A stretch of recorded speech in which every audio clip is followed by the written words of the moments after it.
Good morning. Welcome to the webinar Ingredient Opportunities for the Plant-Based Food Market, organized by CBI. And just one check for my colleague.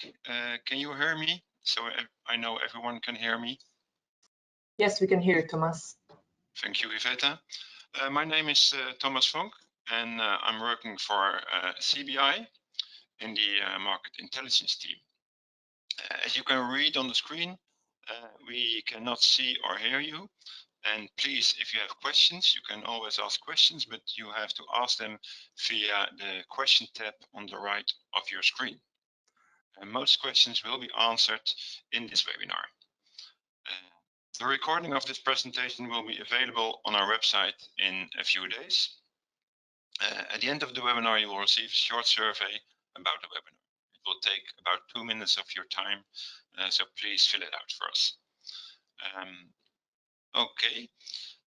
If you have audio problems, you can try the phone call.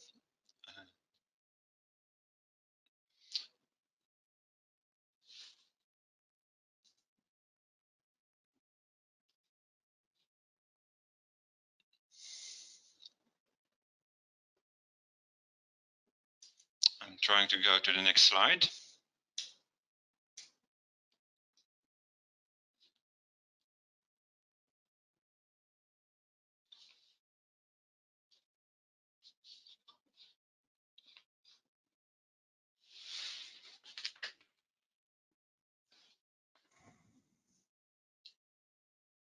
I'm sorry, I don't know why it's not going to the next slide.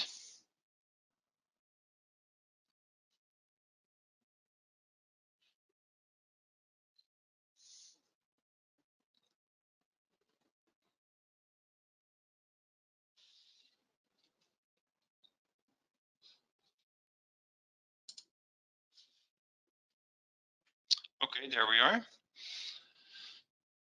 Today, this is the program for today. I'm going to do a short introduction about CBI, and then Iveta Kovacova of Ecovia Intelligence will do the main presentation. And we have today two guest speakers from Vegan Society, Louisianna Waring and Katharina Eist. Welcome to you. Very pleased that you will give your contribution to the webinar today. And we'll end the session today with answering the questions you have been asking via the question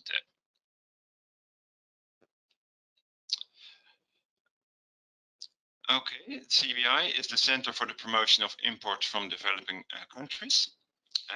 And our mission is that we connect small, medium enterprise in developing countries to the European market and thereby contribute to sustainable and inclusive economic growth.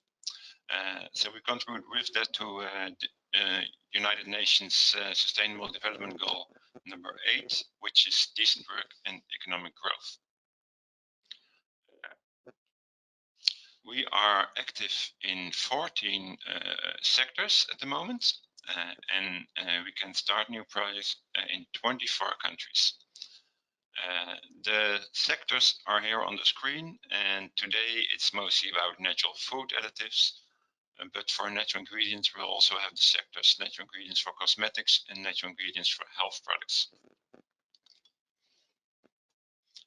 The core competences of CBI is that we start programs in developing countries, and we do company coaching with expert coaching.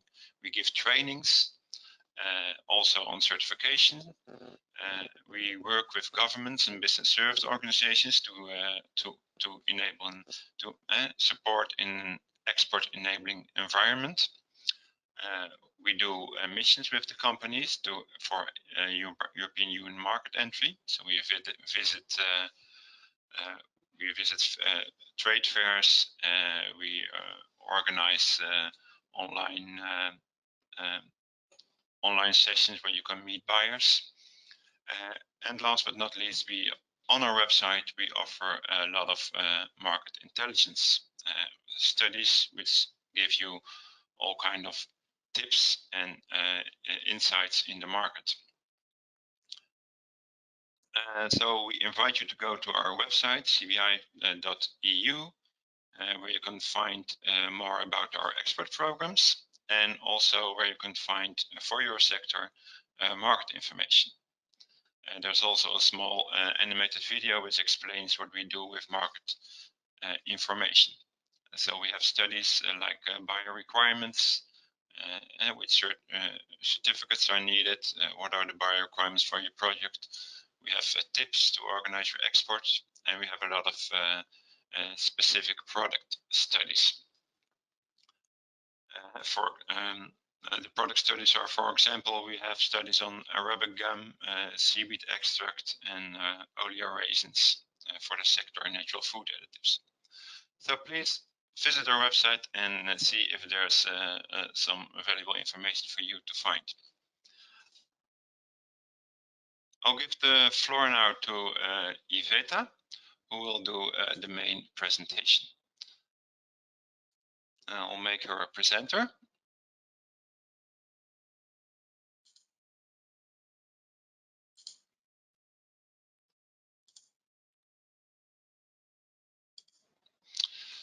Yes, Iveta, you're the presenter now.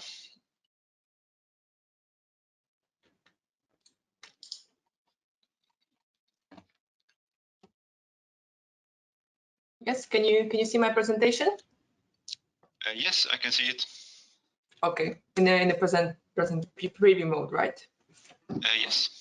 Okay, great. So hello everyone. Thank you, Thomas, for the introduction. So I would like to welcome you to this webinar on ingredient opportunities for plant-based food market. So what's on the agenda today? So I will give a brief introduction. Then I will talk about the European plant-based food market and the opportunities on the market for suppliers of natural ingredients and natural food additives from developing countries. And then I will finish with conclusions. So first of all, I would like to briefly introduce our company, Ecovia Intelligence. So we are a market research and consulting company, and we also hold events. And the outline of our business services include market research and technical research, mainly on sustainable products industries, business and sustainability consulting, seminars and workshops, and last but not least, our sustainability summits, including our Sustainable Cosmetics and Food Summit that take place in major regions all around the world, such as Europe, North and Latin America, and Asia Pacific. So we have an upcoming edition of our Sustainable Food Summit coming up in North America in January 2020. The events are organized online for now, and you can find more information on our website if you're interested. So let's start.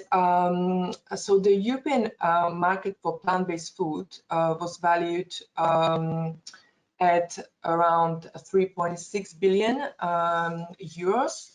And this slide gives a breakdown of the European plant-based food market per country.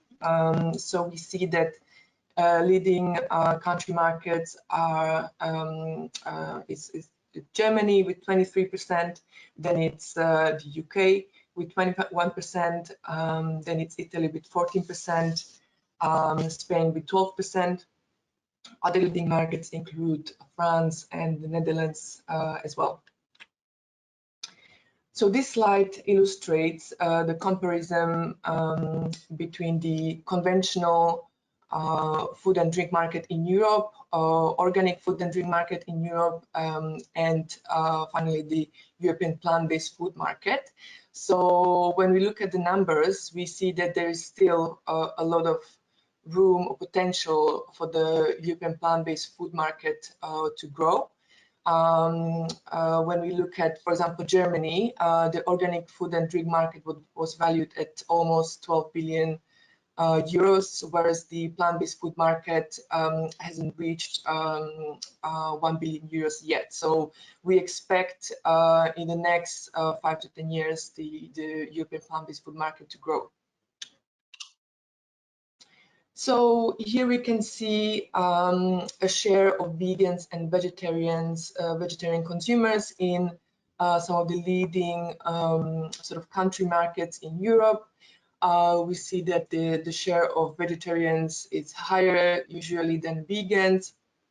Leading country markets with the highest share of vegans and vegetarians include Germany, France, Italy, Poland, and Spain. So this slide shows the growing popularity of veganism across the world.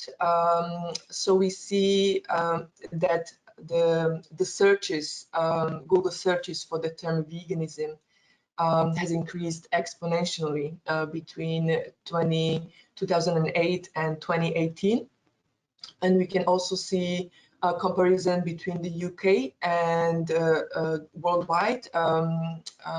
So we see that in 2008, UK was below the worldwide rate, whereas there was a steep increase in around 2017, and towards the end of 2018, UK surpassed the rate of searches worldwide at the worldwide level, and we expect this trend to continue. So, what are the reasons? Why do European consumers actually choose plant-based foods? So we see that the reasons vary. These include health, weight management, animal welfare, environment, as well as taste. So we see that there's also comparison here between flexitarians as well as non-meat eaters, people who don't eat meat at all. So we see that people who are maybe flexitarians or reducers choose not to eat meat for health reasons, for personal reasons, health and weight management, whereas non-meat eaters, people who cut out meat completely, such as vegan and vegetarians, they choose to eat meat because of reasons such as animal welfare, environment, and very importantly, taste as well. So this slide illustrates the environmental claim of eating less meat or eating plant-based food. This slide from Green Monday, a Hong Kong company, shows that basically the cattle actually produces around 5.5 billion metric tons of CO2, which is actually more than 10 biggest countries in the world. And this is one of the reasons why, as consumers are becoming more environmentally aware, so this is why they are choosing to cut out meat completely or choose plant-based foods. So when it comes to COVID-19 pandemic, the question is how has that affected the sales of plant-based food? This slide shows that respondents, 48% of respondents, according to Kearney research, said that they are more concerned about the environment since the beginning of coronavirus pandemic. And it also shows that 55% of respondents said that coronavirus pandemic will change the decision to purchase environmentally friendly products. So this shows that the trend is here to stay, and it was actually fueled by the coronavirus pandemic, making consumers more aware as to what they are consuming, how they are affecting, how the things that they consume affect their health, and potentially the environment as well.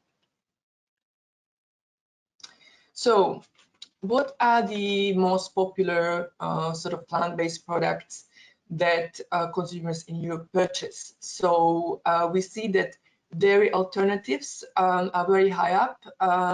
We see 93% of respondents stated that milk is a plant-based product that they recently purchased, as well as yogurts, ranked number 3 with 73%, butter 71%, ice cream 55%, and plant-based cheese also got 55%. And then meat, plant-based meat products are also very strong with 88%, as well as tofu and tempeh with 69%, and seafood only 15% of respondents stated that this is a plant-based product that they recently purchased. Other products include chocolate and bakery, ready meals, as well as functional sports nutrition and egg alternatives. So when we look at plant-based foods today, whereas maybe 10 years ago, plant-based foods, they developed themselves into like a standalone category, whereas in the past, these products were bought, but it was like a niche segment, consumed by products that had maybe sort of health reasons.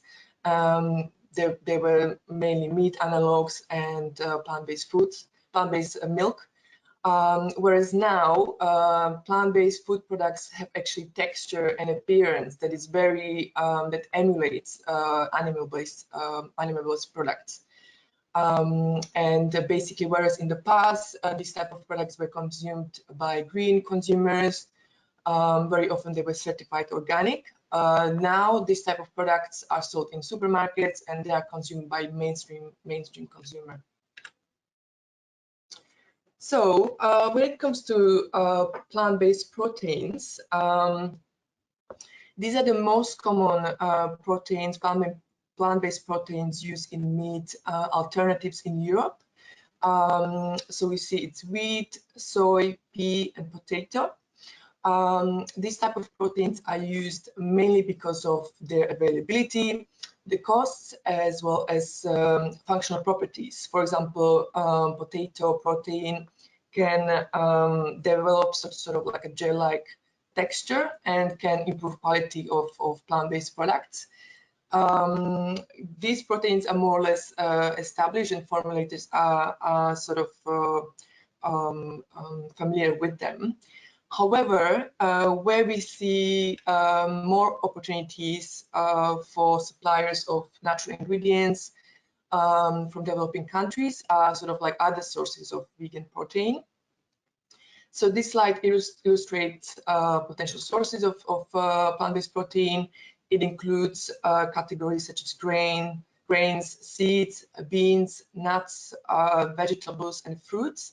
And some of the potential sort of ingredients that represent opportunities are sort of circled in red. So these include, for example, amaranth. So amaranth is grown in Central and Latin America.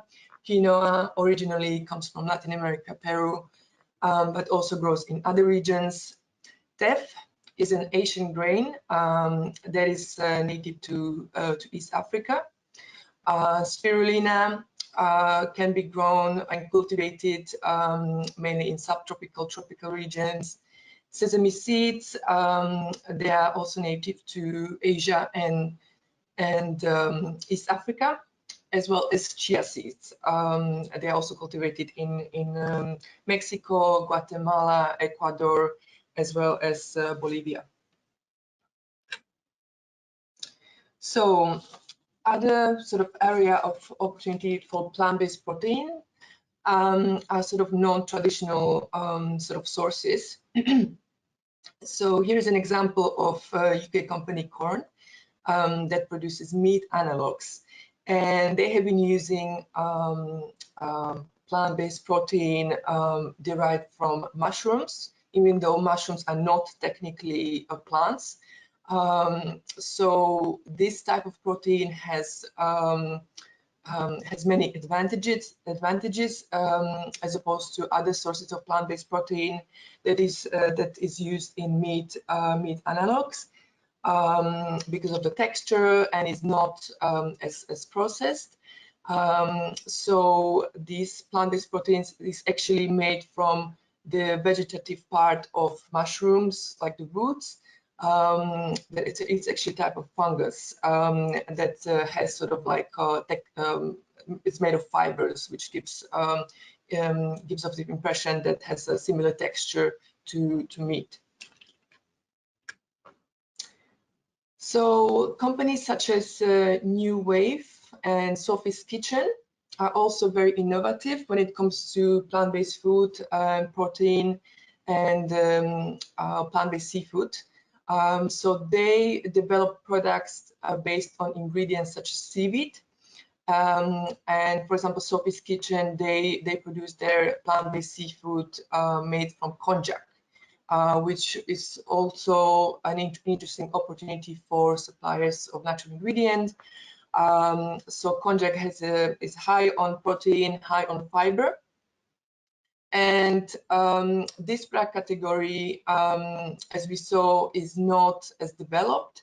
It's in a nascent stage of development, and with continuous R&D and innovation, we expect this sector to grow exponentially in the next 5 to 10 years.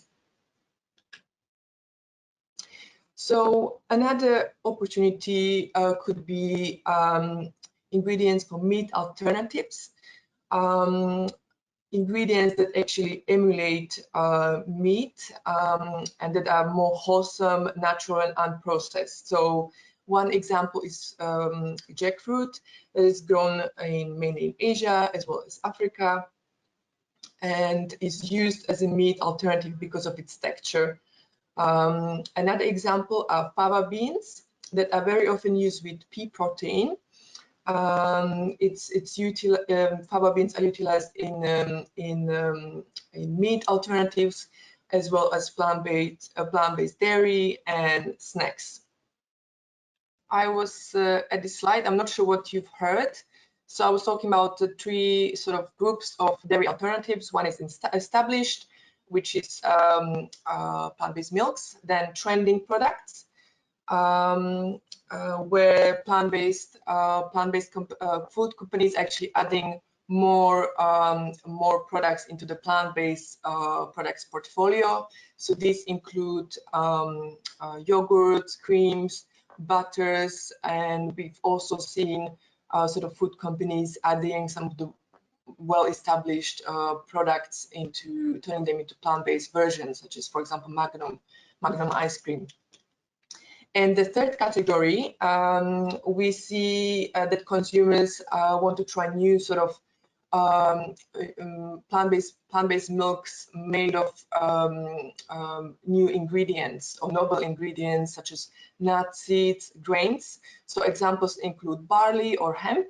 And we also see a lot of development when it comes to artisanal cheese and also creamy cheese, because dairy-based cheese can offer actually a wide range of textures and mouthfeels. However, it's not as easy to emulate this when it comes to plant-based alternatives. So this will be definitely an area to watch in the future.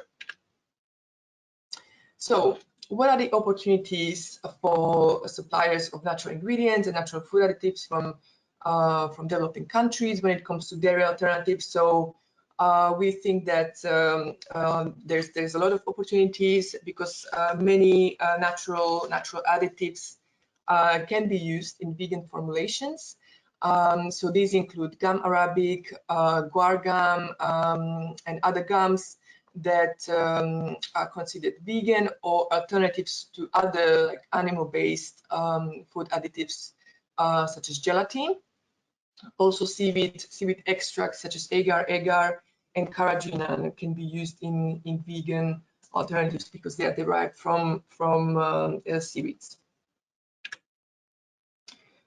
Other opportunities we see in maybe with increasing R&D and rate of innovation, we see opportunities for ingredients that maybe traditionally have not been connected with plant-based foods. For example, shea butter. Shea butter can be used now in sort of vegan or plant-based spreads. and also one of the major processors of shea butter. They are investing into sort of application of shea butter in plant-based meat analogs. So this slide illustrates sort of the demand of natural food additives in Europe. So we see that, for example, the imports of natural gum arabic are sort of stable in terms of value, in terms of volume, sorry, in terms of value, the level of imports is slightly decreased. However, this is several factors are responsible here, mainly political situation, sort of stability of supply chain, and sort of also competing products as well. So when it comes to value chain of food additives, this slide describes the value chain of gums. So we see the collector of farmer level that happens at in the developing country, mainly the gum belt, or could be Asia in case of guar gum. Then some of the gums are actually processed in the country of origin. This is true mainly in case of guar gum. A lot of it is processed in India, and then it's exported either by agent or directly to an importer or processor. And then when it comes to gum, blenders also can be used mainly because a lot of the end users in the food sector have actually customized needs. So they cooperate with blenders to customize or blend the actual gum for them. And eventually the gums go to the food sector or other sectors such as personal care sector and pharmaceutical sector. So what channels are the most prospective? So this definitely varies depending on the ingredient.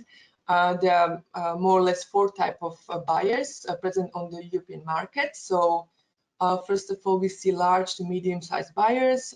So these type of buyers offer a wider range of, so these type of buyers sort of source a wider range of ingredients and food additives, mainly conventional, but could be doing conventional and certified ingredients.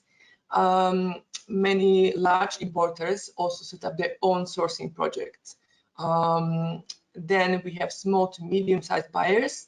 So these companies include smaller traders.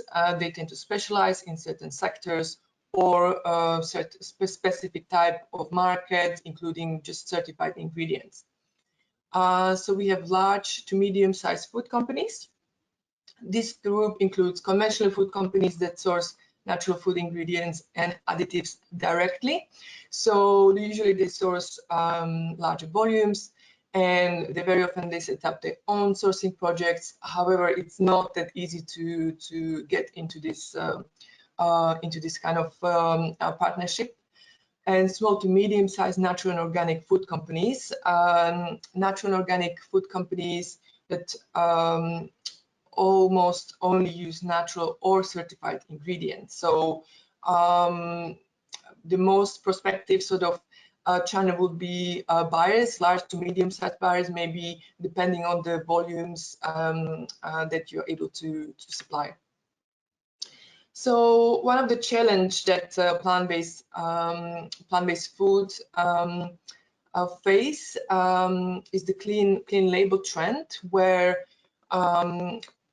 consumers sort of demand to eat clean label products. However, this could be a bit difficult for certain plant-based products, for example, meat analogs, because they tend to be a bit processed.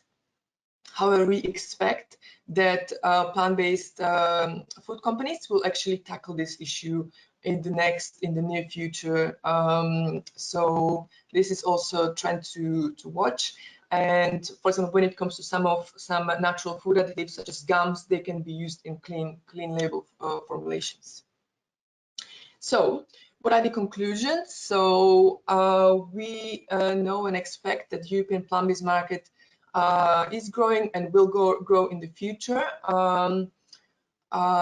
Opportunities for natural ingredient suppliers from developing countries. We think it will be more for novel materials or natural natural additives that can be used in vegan formulations. The issue of sustainable sourcing will also become important in this space. That's maybe not something that is actually that stressed, but in the next maybe, let's say, 5 years, it will become a more important issue. Also, the clean label challenge will have to be tackled by plant-based food companies. And we will also see a lot of R&D and innovation in this space, mainly in terms of technology, which includes, for example, fermentation or cultured lab-grown meat. So thank you very much for your attention. And I would like to introduce our speakers from the Vegan Society, which is Ms. Louisianna Waring, who is Senior Insights Officer, and Katharina Eist, who is International Sales Manager, and they will give us their take on the plant-based food market and opportunities from the Vegan Society perspective. So thank you very much for your attention. The floor is yours.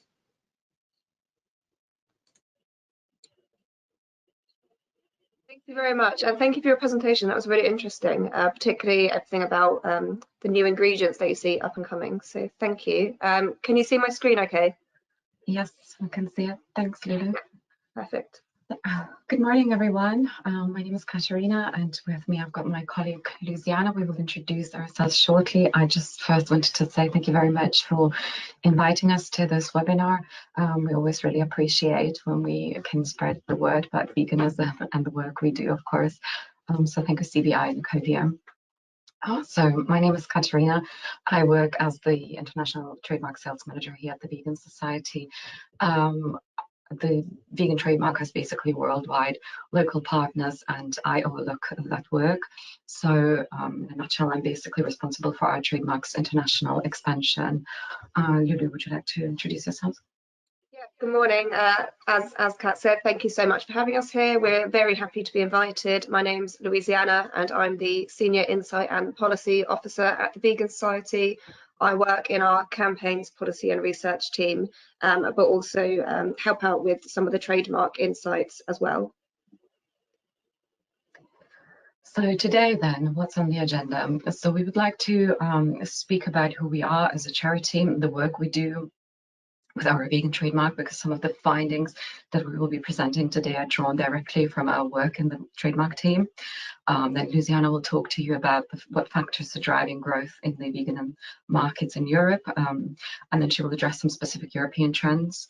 And lastly, we will mention some up-and-coming markets in Europe and the trends that we see emerging.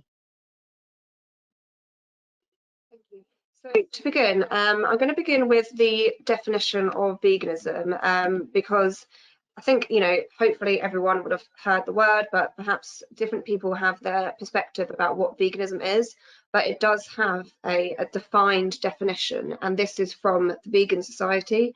So before the Vegan Society existed, the word vegan didn't exist. It was when we were formed that the word was created and defined, and it's very, of course, the definition is so integral to the work that we do, and also to allow vegans to live their lives, really. So two of the parts of the definition that I want to point out is the first sentence, where it says veganism is a philosophy and way of living which seeks to exclude, as far as is possible and practical, all forms of exploitation of and cruelty to animals for food, clothing, or any other purpose. So of course it is a philosophy. It's not just about your diet. It really does encompass all aspects of your life. And also the part of the definition where it says as far as is possible and practical. So we are very understanding that we live in a very non-vegan world, and though the populations of vegans is rapidly growing, it's still starting from a very small point. So that part of the definition is, as I said, really integral to allow people to live their lives, and also very integral to the work that we do. So who are the Vegan Society? Now, I'm hoping some people may have heard of the Vegan Society, but perhaps people don't know too much about the work that we do. So we are the world's first vegan society, and we're an educational membership charity based in the UK, but with a worldwide reach. And we promote and support people to adopt a vegan diet. So we were formed in 1944, so we're celebrating 77 years this year by a group of vegetarians who recognise the ethical compromises of eating eggs and dairy. And as I just mentioned, we created and defined the term vegan. So we took the first 3 and last 2 letters of the word vegetarian to create a new word. And then we registered as a charity in 1964. And though we were formed in 1944, obviously it's very important to recognise that veganism has been present in many parts of the world for many thousands of years. It's just the creation of our society, and particularly defining what a vegan is, has been really helpful in allowing this movement to grow. So our mission is to make veganism mainstream by improving the number of people trying and staying vegan. We run many different campaigns which are around many different things, including education, nutrition, catering and agriculture, and we work across many different sectors. So how do we do this? As I say, we have a number of different campaigns focused on different areas, so health, environment, of course, about the animals as well. We publish research, we have an international rights network, we promote vegan policies and advocacy, we have a community network with volunteers who help with our outreach. We have the Vegan Trademark, which we'll speak about in a moment. We have our own multivitamin, which we formulate and sell, called Veg One, and we have a multitude of different charity partnerships focused in the UK, but also throughout the rest of the world.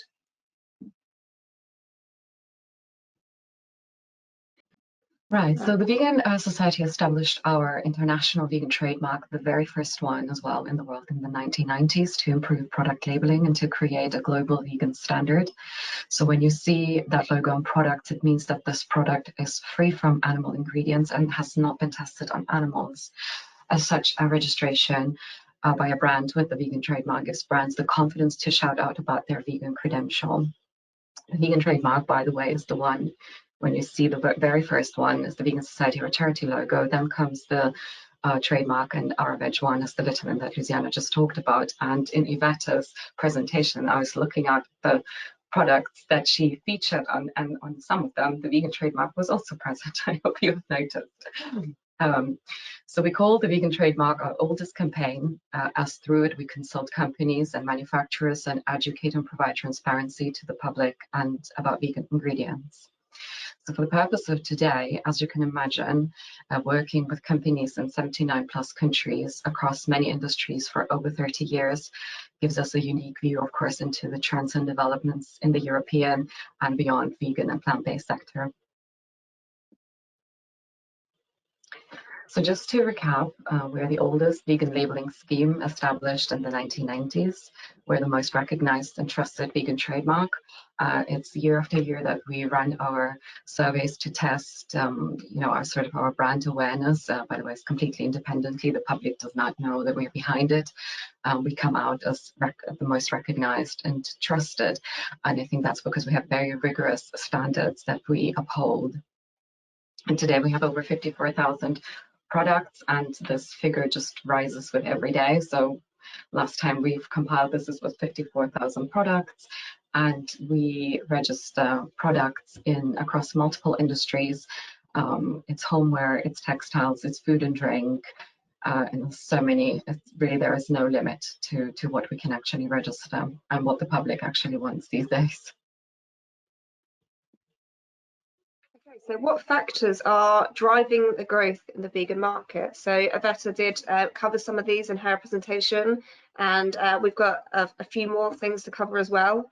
So for consumers, motivations for veganism or vegan buying habits, so we sometimes call these people vegan curious shoppers, include personal health, animal rights, and concerns for the environment. But not only that, so it's thanks to a positive portrayal within the media that European shoppers and of course global shoppers are curious about these new products. They're exciting and of course they're delicious. So loads of people are interested in purchasing these. What's really interesting, what we found interesting about preparing for today's presentation is, of course, Europe differs greatly from country to country. So the different types of products that shoppers might be interested in, because the food culture is so different in each country. So not all products may be successful across all different nations. So there might be trial and error, but this means there's lots of room for innovation, and actually it makes things a little bit more exciting as well. So, of course, global businesses which dominate the food and drink landscape are also investing into plant-based. Not really a week goes by where you don't see a new vegan product launching from not only small companies, but of course the huge companies as well. So Nestle, KFC, McDonald's, these companies who may be typically more associated with animal products, they're now bringing out their own ranges of vegan and plant-based products. So this really brings plant-based into more consumers' hands and helps to reduce costs, which is great. A change in policy landscape would allow plant-based food and drinks to flourish. So what we would like to see is, fairer regulation around food labelling, government-backed campaigns to support plant-based eating, and promoting plant-based food during food procurement. So these are all ways we can make the food landscape a bit fairer towards plant-based products.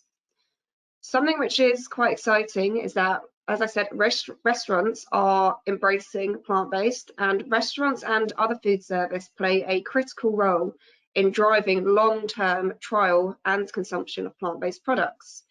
Menu advertisement drives consumer interest and trial orders, and these venues are a really easy place to try a plant-based option for the first time, which will influence shopping habits for at-home consumption. So there are many variables, of course, that come together that drive trends and growth in vegan products, and Louisianna just talked you through a few of those. But of course, we'd like to think that our organization and other organizations such as ours, other vegan societies in the world and so on, they are doing this amazing behind the scenes work. So for example, in the Vegan Trademark team alone, we work with thousands of companies, with manufacturers, with labs, and we steer these towards a vegan standard. In order to be able to register with us, sometimes companies have to reformulate products and have to drop certain ingredients and swap them for vegan versions, for example. So this creates pressure points for manufacturers to reformulate, in turn, their ingredients, and to also potentially create vegan alternatives of that ingredient. So this way, we put our pressure on manufacturers, etc. And this is really just one really little example of the work that we do. Such an important point to make, though, because increasingly you see vegan food launches in the media, which are quite exciting. But it's not just about those kind of headline grabbing moments. It's about all the work which goes on in the background. And as Kat said, we work with thousands of different companies and different manufacturers to put that downward pressure on. So other factors which are driving the growth in the vegan market. Now, this is, of course, so important to mention in the time that we're living in. The COVID-19 pandemic has brought an increased interest to vegan living, whether that's for personal health, whether it's because you're cooking more at home, or just a general interest in where your food comes from. It definitely has brought an increased awareness to veganism. We did produce a whole report on this, which you can see on the right-hand side, which is free to download via our website. But some of the main points within the report, so the research was conducted in May 2021, and it found that 1 in 4 Brits had reduced the amount of animal products that they were consuming since the start of the pandemic. And many of these reducers were trying vegan products for the first time during lockdown. Meat alternatives, oat milk, almond milk, and pulses such as chickpeas being the most popular. And the majority of these people said that they would continue to purchase them once lockdown had lifted. So really promising, though this was a British audience, I can imagine that similar trends are happening throughout Europe. And this research really coincides with external research which is happening as well. So in a separate study to this it found that a quarter of people in the UK said that the pandemic had made eating plant-based food and drink more appealing to them. And for under 35s, that figure rose to 38%. Now, looking into European trends, so as Iveta rightly said, the UK and Germany are well known as the global leaders in plant-based sales, consumption and innovation. And it's something that we at the Vegan Society are really proud of, actually, that the UK is up there, because there's not too much kind of government support. So it's nice that the industry is really kind of taking it in their hands and really pushing for this innovation. So between 2018 and 2020, Austria, the Netherlands, Romania and Poland all saw the sales value of plant-based food and drink grow over 50%. And as you can see with the UK and Germany as well, particularly Germany, it's grown 97% in the last 2 years. So that's huge amount of sales. And these figures are in a report by the Smart Protein Project, which we'll speak about more in a moment as well. It's a fantastic report, loads of resources. So what we see as well is that even in well-established markets, innovation is happening. So if you look at something like the plant milk market, it's super well established. You know, a lot of people are drinking plant milk. It's not seen as something which is strange anymore. It's seen as something which is quite normal. However, even in that market, really exciting stuff is happening, and usually they have environmental benefits as well. So milk such as oat milk, pea milk, and even recently we've seen potato milk, these ingredients which, you know, are much more, say, environmentally friendly than almond milk or soy milk, for example, they're coming in and they're really taking consumer interest. And what I will say is there are huge economic opportunities available for the taking, not only to benefit businesses, but also national economies. And again, we'll talk more about this in a moment.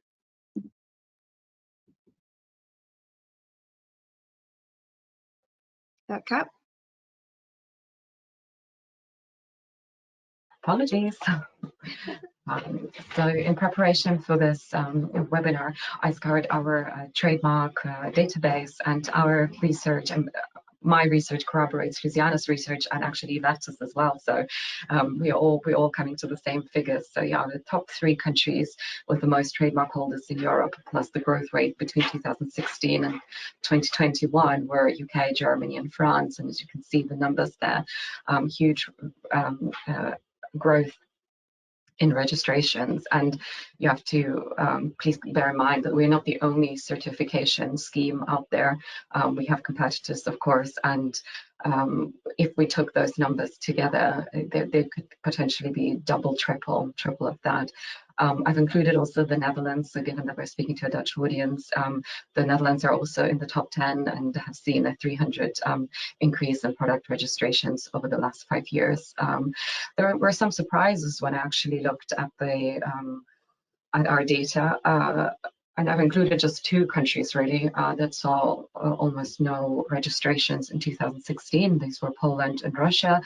And look at the growth rate now. And if you're interested beyond Poland and Russia, there were actually Japan and Korea. I have not included them here because, you know, you're after European trends. But Korea, for example, only had very, very few products in 2016 and has now over thousands of products registered with us alone.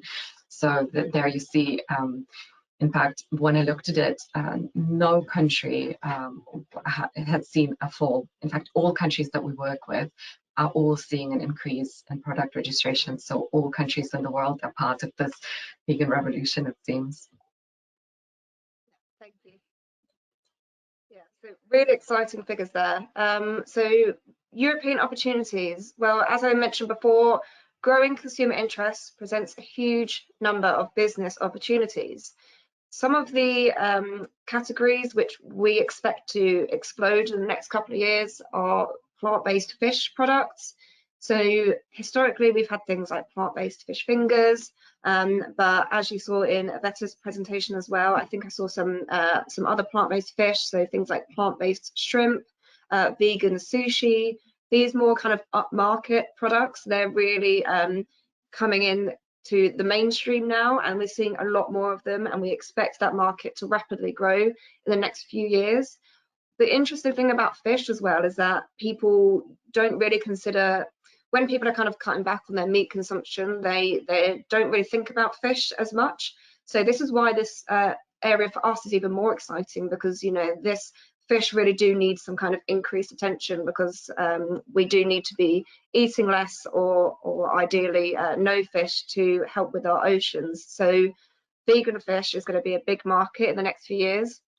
Vegan cheese as well. So there are a lot of vegan cheeses out there at the moment, but they all kind of fall into a similar category. So there's a lot of kind of vegan cheddars or sliced vegan cheeses. But as you know, when you're looking, the cheese market is huge, and there's so many different types of cheeses which just haven't been replicated into a vegan form. And a lot of people do find it hard to switch from a non-vegan to a vegan cheese. They are still quite different in their textures, in the way that they work in food, so the way that they melt. So a lot more innovation can happen in that area to really crack the market. And Kat, did you want to speak about restaurants quickly? Yes, so restaurant expansion is really interesting, because we work, of course, with many chain restaurants on their vegan offering, and there is definitely a trend to be observed. Over the last 1-2 years, we've seen restaurants trialing options and seeing how successful it is, and then they introduce more and more, even going so far as then wanting to offer 50% of their regular menu as plant-based and vegan. And we've seen just, you know, the biggest chains out there, McDonald's, Pizza Express just announced this week, I believe, that they're trialing a complete vegan Pizza Express in London. Costa, Pirates of Agamemnos, Burger King, KFC, Subway, all of them introduced plant-based menus, and many of them are our clients. And we just see what a success vegan options are for them, so much so that they then also replace some of the ingredients entirely. For example, their mayo or their buns, they just replace them as vegan, just not just catering as such then at vegans, but really just replacing these products and making them vegan, because they taste probably the same or better. So other opportunities which will help to improve the market is more consistent supply as companies improve manufacturing capabilities and increase production capacity, greater raw material availability, expansion of retail points, and lower retail prices. Now, I've included this quote at the bottom here from the National Food Strategy for England. I think it's such an interesting finding. And they said that developing, so this is UK focused, but I'm sure this could be relevant to many other countries. So developing and manufacturing alternative proteins in the UK rather than importing them would create around 10,000 new factory jobs and secure 6,500 jobs in farming to produce protein crops and other inputs. So as I said, huge economic opportunities available. And just quickly, I think this is our last slide. I think we're running out of time slightly, but leading plant-based alternatives. Now, as I mentioned previously, this data is from the Smart Protein Project, and I've left the link there. As I said, it's a fantastic report. I think it covers 11 European countries in a huge amount of details, which we just couldn't go into today, but really fascinating. So I've included data from the Netherlands here. And they found that the sales value of plant-based meat grew 54% between 2018 and 2020.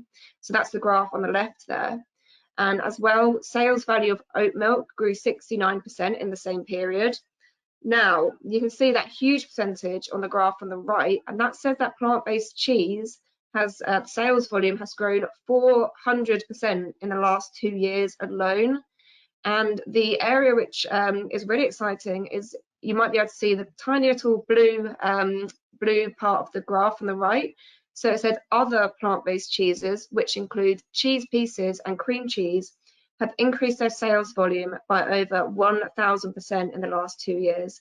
So yeah, really exciting, really fantastic results. And as I've mentioned so many times already, but I can't stress enough the economic opportunities that this can bring to people. And yes, I think that is all from us. So very happy to take questions if there are any.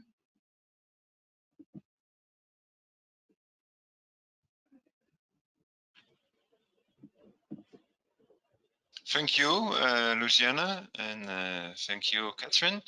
It was very interesting. We have a few questions. I think the first one is, and I don't know, Iveta can answer them, or you, Catherine, and Louisianna maybe as well. There's a question from Kuldeep, and he's asking, in case of dairy alternatives, the costs are high, with a question mark. Do you think that technology will be able to match plant-based proteins costs with that of milk products in the future? Do you feel that plant-based protein match the nutritional benefits of milk proteins? So it's in costs as well as the nutritional benefits. Do they match? Who can answer this question? I can talk briefly. So I'm not a dietitian or nutritionist, and I know with some plant-based milks, the nutrition, I think soya milk is the most comparable in terms of protein and fats compared with cow's milk, for example.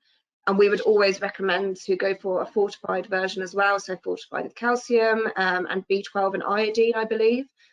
So that's what the Vegan Society recommends. I do think that in some parts of the industry, it does have a way to go in terms of matching the nutritional credentials. However, though the vegan industry is rapidly growing, the way it is now it's still in its infancy. And I do think, you know, we're seeing such great innovation happening in such a short amount of time. I mean, the industry as a whole has been around for decades, but really in only the last few years, it's really, you know, you're seeing this huge abundance of interest and new products. As time goes on, I'm sure that costs can come down and that the nutritional benefits will be even greater. Particularly with the cost is what I was saying, you know, when you increase manufacturing capabilities, hopefully get some government support behind some businesses to help with the development of these products. It can only get better from here. And Iveta, I'd love to hear your take on that question as well. Thank you, Louisianna. Yes, I think I would like to second what you said. I think R&D and innovation will definitely play a role, and also I also think that the plant-based sector is still there's lots of room for development. For example, in terms of technology, I mentioned lab-grown meat, but we've also seen lab-grown chocolate, lab-grown coffee. So this technology can be applied to dairy as well. So I think we should definitely watch the space in the next 5 to 10 years. Yeah. Okay, thank you. I have a question. I think Iveta said something about what are the most popular plant-based ingredients already, but there's a question from Hugo. He said he dropped in a bit too late, but I think it's a good question, so maybe we can answer it again. He asked, do you see trends in which plant-based ingredients is getting most popular or is growing most fast, such as soy-based, peas-based, mushroom-based, jackfruit-based, or other key ingredients?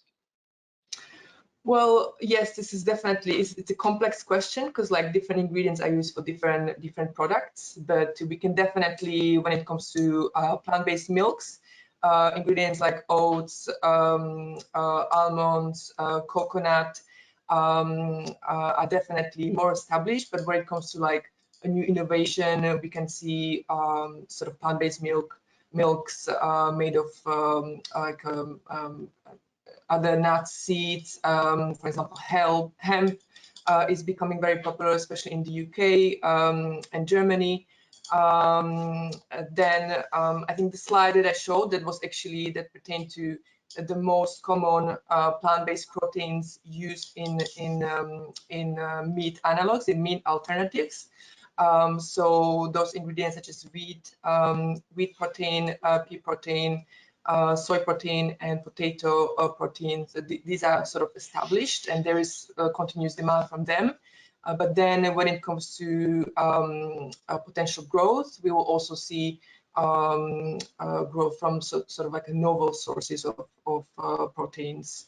And I listed some of them, whether it's seaweed or mushrooms. Yeah, this will definitely become a trend in the future. Okay, thank you, Iveta. I have a question from Carrie, who's interested in starting her business in vegan products. And she's asking, would you recommend to import already existing products or to create a new product locally? Or is it most opportunistic to focus my business as an importer of seeds needed in Europe? Maybe it's a question for the Vegan Society? Questions. I'm not sure where they're based. I guess that would be a question back to them. I'd be interested to know what country they were based in. I can't really say that. Oh, she's in Colombia. I'm not sure if I can answer that question, to be honest. Kat, do you have any insights into that? I mean, we do see, this is really not an expert answer. Please don't establish your business on my advice here. But I guess we do. Yeah. We do see a trend, I guess, in when we observe, just sort of my personal observation is that we do see a lot of companies now producing locally, you know, switching to oats, growing them locally, growing them in the UK, building big factories and locally producing things. So that's a trend that I see. I don't know if that's of any help to you, of course. And especially I have very little understanding of what Colombia is like and what the scene is really like. Can I maybe add something? So yeah, it's definitely easier to import already finished products or become a trader importing actual ingredients than actually develop a product from scratch. And yeah, the companies that actually start as an importers of finished products or ingredients, then they develop their own private label, because first of all, they would have to develop sort of like a network of clients. They would have to penetrate the retail sector. And once you develop this, then they could actually develop their own brand, so it will be easier. Okay, thank you, Iveta, for that added information.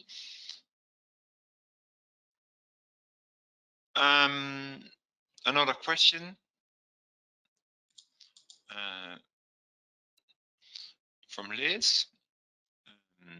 She thinks it's an insightful presentation. Thank you, Liz. A question here, many vegan, vegetarian products we can find in the market are deeply processed and over packaging. It's indeed going away from the trend of low processed, natural and eco-friendly ingredients. Will you see it's a challenge of the market? Maybe I can you go ahead. Yeah, yes, this is definitely something I addressed in my presentation, the clean label issue, because as we saw both in mine and in the Vegan Society presentation, health is very high up in terms of what the reasons are why consumers buy vegan and plant-based products. So consumers are, this type of consumers are very aware they want to buy clean label products, and it's becoming an issue for certain types of plant-based products. However, we expect this to be addressed in the near future. It's certainly not sort of an aspect that is being really stressed these days, but in the near future, up to 5 to 10 years, we will probably see the plant-based sort of companies will have to address this because this is becoming a very big trend, not only in food but in cosmetics as well. Clean label, definitely.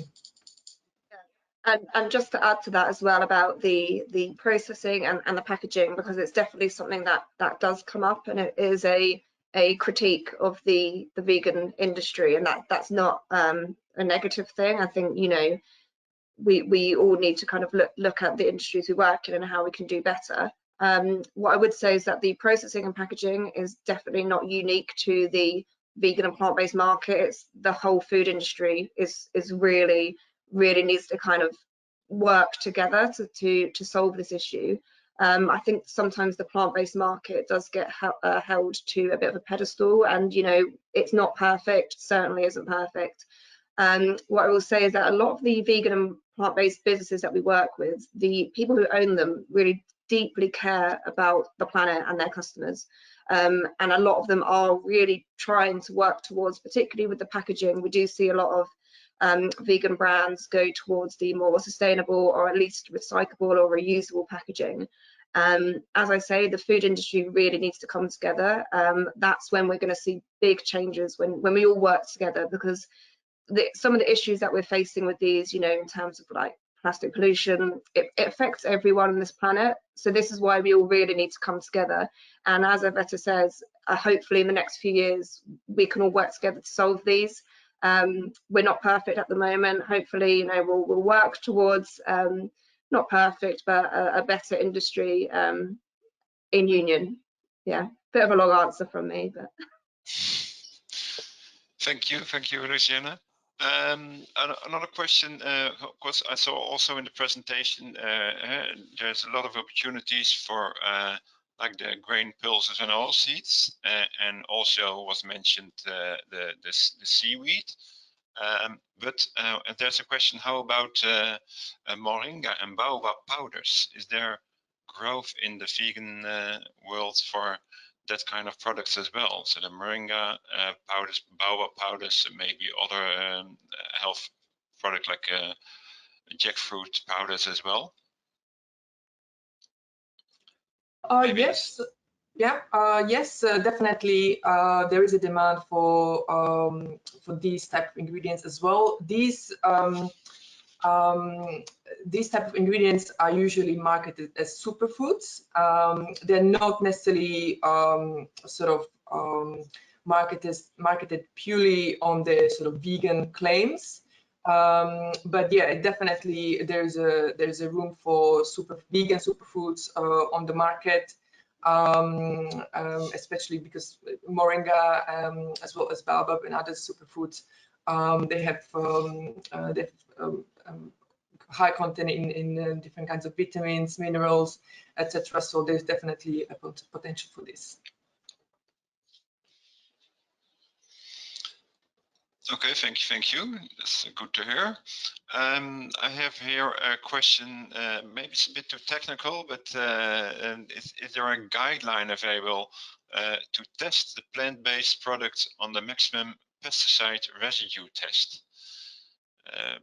I don't know if anyone else can give a good answer, that please do. But my first thought on that is that you check out our studies on the website, where are some sources on the minimum residue levels, the requirements on that, and where you can find that.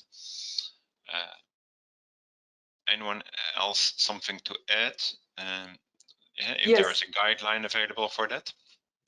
I think I would second that, what you just said, Thomas. I think you should just refer to the standard EU regulation that pertains to this. I don't think there's any difference when it comes to plant-based or non-plant-based sort of ingredients in terms of the residue levels of pesticides. Yes.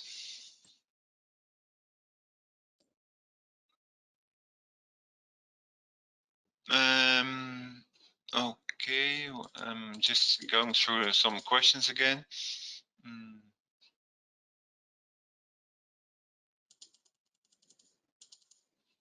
Okay, this is a question specifically for tempeh, which is the top 5 for plant-based alternatives source of protein. Can you elaborate more on which surveyed countries are they located in? what factors make it to the top 5? Sorry, can I just clarify the question? So which factors made tempeh into top 5 when it comes to plant-based protein? Yes. Okay. Yeah. I think I think tempeh has a high protein content, which is already what makes it a suitable sort of alternative to meat products. Yeah, I think that there are different sort of country markets where sort of plant-based meat are more popular to others. I think the UK, Germany is much stronger when it comes to meat alternatives than, for example, France. We don't see this in France, but definitely the nutritional content as well as the protein content is very important when it comes to, and also the quality of the protein is very important when it comes to sort of meat alternatives such as tempeh. Okay, thank you.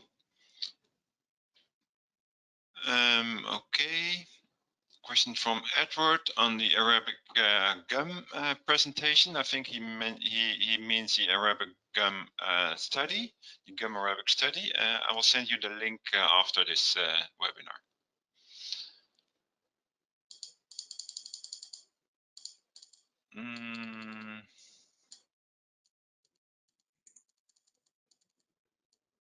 Sorry, just checking out if the long question.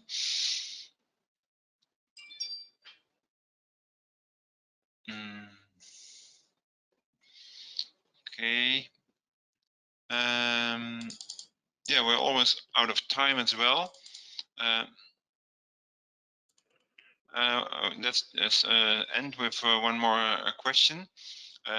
Which factors should be considered to get the vegan trademark? It's probably a question for the Vegan Society. Yes, thank you. Which factors you would need to consider? Well, first of all, you would probably need a product, but you can already contact us before. And of course, we recommend that you get a certification just because we are a third-party verification body, and we know, you do develop your product to your best abilities, and let us do the checking process that it really is vegan, that it is vegan standard, because then you can be relieved that it is so. We have a database of so many ingredients, thousands of ingredients. We check your supply chain, and we make sure that your product is really vegan. And then, of course, those credentials are for you to shout about.